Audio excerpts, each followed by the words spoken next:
Asean economic integration is just around the corner. It offers vast opportunities for Filipinos as far as jobs, businesses, trade, and investments go.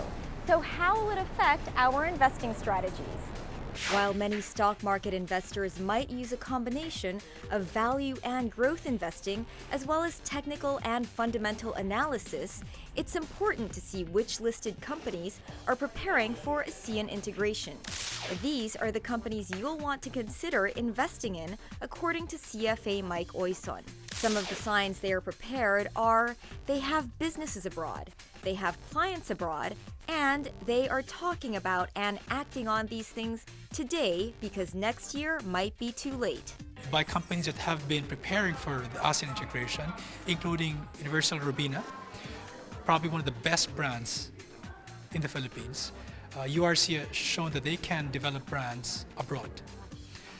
Banks is a different issue because we will see consolidation in the banking system, because for our banks to be able to compete effectively regionally, they have to have scale. Investors should be prepared to diversify into the other ASEAN markets. Studying the thematics of these markets is important.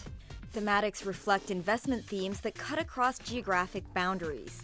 Know what's driving the growth in those economies so you know which industries are growing. We need to diversify in terms of portfolio, not just in terms of what you own in the Philippines in terms of sectors, but also in terms of which geographies you're going to invest in.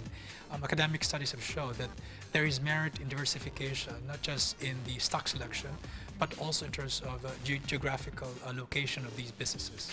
Aside from having a larger market to invest in, the Philippines might see a consolidation of local banks as larger ASEAN banks come into the market. The Philippine banking system has a much smaller asset and capital base compared to other banks in the region. In fact, the total assets of all Philippine banks, roughly just over 8 trillion pesos, are equivalent to just one big bank in Malaysia. To put it into further perspective, the combined assets of the 3 largest banks in this country are only equivalent to one big bank in Thailand. We will see a reduction in the number of banks because as the government allows more foreign banks to come in, we need heavyweights in the banking system.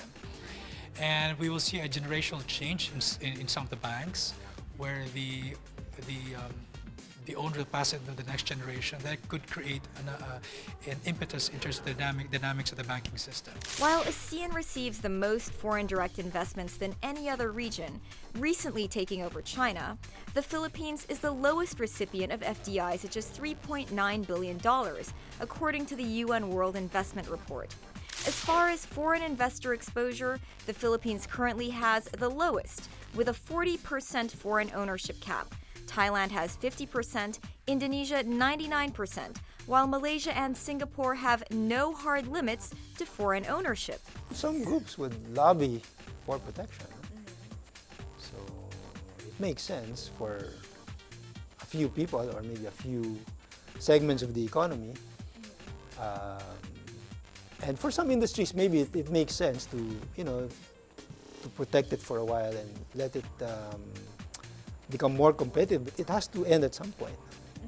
This infant industry argument has to end at some point. So you need more competition. And well, we've opened up a lot of industries already, telecoms and water utilities. Where Ayala is involved in those, and I think we're doing well. But there are other industries like broadcasting, your industry, and some other industries I won't mention anymore that need to be exposed to more foreign competition. And our laws have to be revised. With integration comes both opportunity and competition. The Philippines will have to prove they can play in the big leagues and not just survive, but thrive.